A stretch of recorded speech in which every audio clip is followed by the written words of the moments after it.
વિષ્ણુ લાવે લાવે લાવે લાવે મોતી ચંદ શેઠ નમણ જન લાવે છે. નાનકાની તો આજે વર્ષગાંઠ છે, આમ પોતાનું પેટ કાપીને ધર્માદો કેમ કરાય? મોટા ભાઈ, ભંડાર ભર્યા હોય ને તો મુઠ્ઠી ધાન તો સૌ કોઈ દે, પણ પોતાનો કોળિયો બીજાને ખવડાવીએ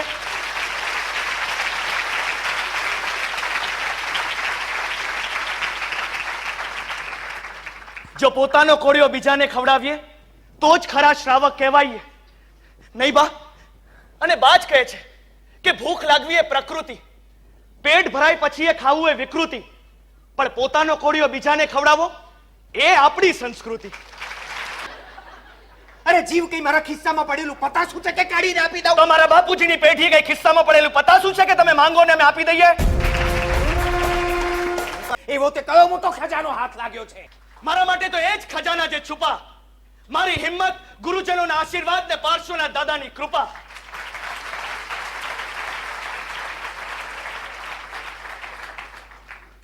વ્યક્તિ ત્યારે મૃત્યુ નથી પામતો જ્યારે એનો જીવ ચાલ્યો જાય છે, પણ વ્યક્તિ ત્યારે ચોક્કસ મૃત્યુ પામે છે જ્યારે એની હિંમત ચાલી જાય છે. પણ નાનકા, તારે હજી ભણવાનું બાકી છે. ના મોટા ભાઈ, ભણતરનો સમય પૂરો થયો. હવે સમય શરૂ થાય છે આ મોતી શાહના ઘડતરનો.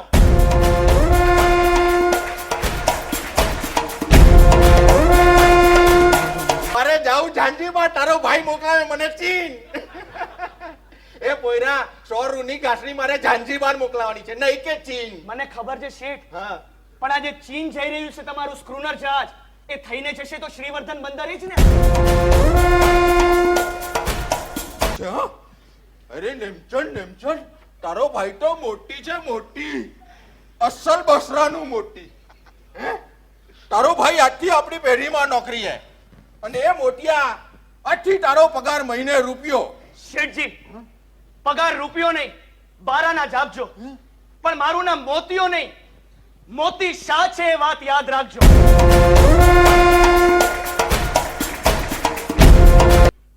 કોઈ માણસ કારણ વગર તમારા કાનમાં ખીલા ઠોકે તો તમે શું કરો? એક ઝટકે એના કટકે કટકા કરી નાખું. એક પણ શબ્દ બોલ્યા વગર તમે એને માફ કરી શકો? ના, જરાય નહીં. હું જાણું છું આપ એ નહીં કરી શકો, કારણ કે એ માટે મહાવીર થવું પડે.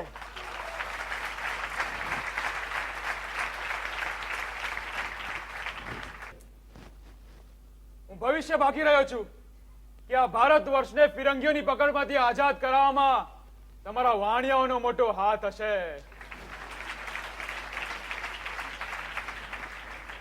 છત્રપતિ શિવાજી મહારાજનો જય ભવાની, જય જિનેન્દ્ર, જય જિનેન્દ્ર.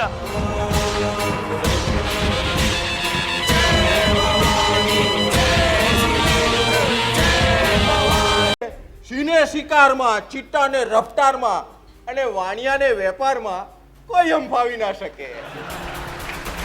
વાહ વાહ દીકરા વાહ. અરે છેટિયાઓ, હા, આ મોતી પાસે તમારા કેટલા લેના નીકળે છે? 25,000 રૂપિયા.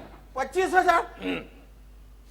એ નેમચંદ, અંદર જઈને 25,000 એના મોઢા પર મારતો. શેઠજી, તમે શું કામ ચૂકવણું કરશો? કારણ કે તમારો ભત્રીજો આજથી આ પેઢીનો ભાગીદાર છે.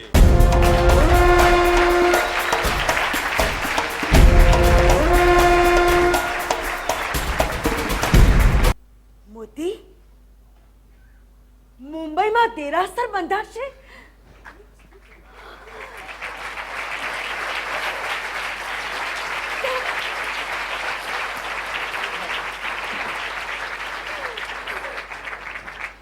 હવે શ્રાવકોએ માત્ર ઘર દેરાસરોમાં પૂજાથી સંતોષ નહીં પામવો પડે, પાર્શ્વના દાદાનું ભવ્ય દેરાસર બની રહ્યું છે.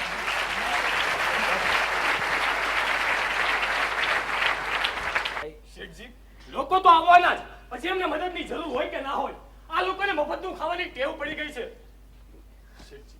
શેઠજી, ગોળ હોય ત્યાં માખીઓ તો આવે જ. એમ? બા, હા બેટા. ધનજી, બેટા જરા રસોડેથી ગોળ લાવજો. હા બા, લઈ આવ્યો.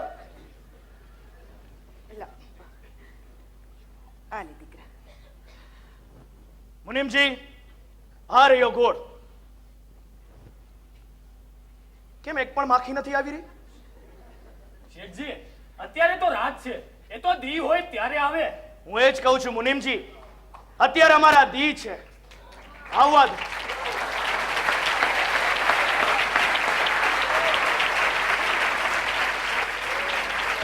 ત્યારે પાર્શ્વના દાદા પાસેથી 25 રૂપિયા ઉધાર લીધા હતા, એ કેમ ભૂલી જાઓ?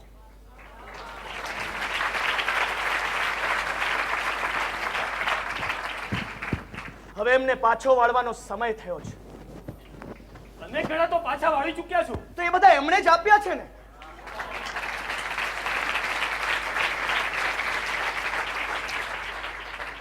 અને મારે તો હરીફાઈ કરવી છે કે દાદા મને પાછા આપવાને વધારે લાયક ગણે છે કે હું એમને વધારે આપવાને લાયક છું.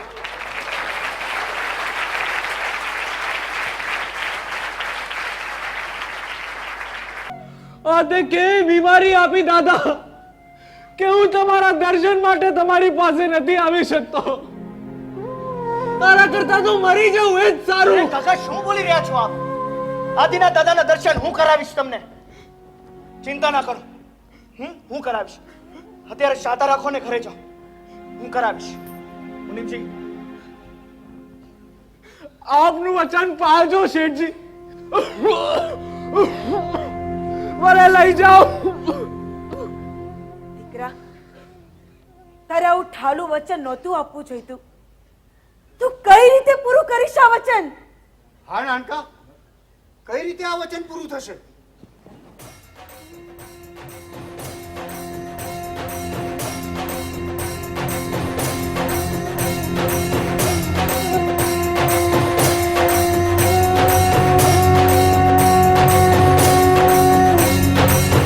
પણ આ ચમત્કાર શો કર્યો શેઠજી? હું તો થોડી જ વારમાં પાલિતાને આવી પહોંચ્યો. તે શું મને પુષ્પક વિમાનમાં લાવ્યા? મુરજીભાઈ, દાદાના આશીર્વાદથી આપણે અહીંયા જ પાલિતાણું ઊભું કર્યું છે. હા કાકા, આ તો ભાઈખળા છે, ભાઈખળા. પાલિતાણા તીર્થની આબેહૂબ પ્રતિકૃતિ ઊભી કરી છે મોતી અહીંયા. આદિના દાદાનો બોલ શ્રી દાદા આદિશ્વરનાથ ભગવાનનો જય! જય નમ જયતિ. જય નમ જયતિ. દાદા, હવે તમે જય બોલાવો. આદિનાથ દાદાનો જય! આદિનાથ દાદાનો જય! આદિનાથ દાદાનો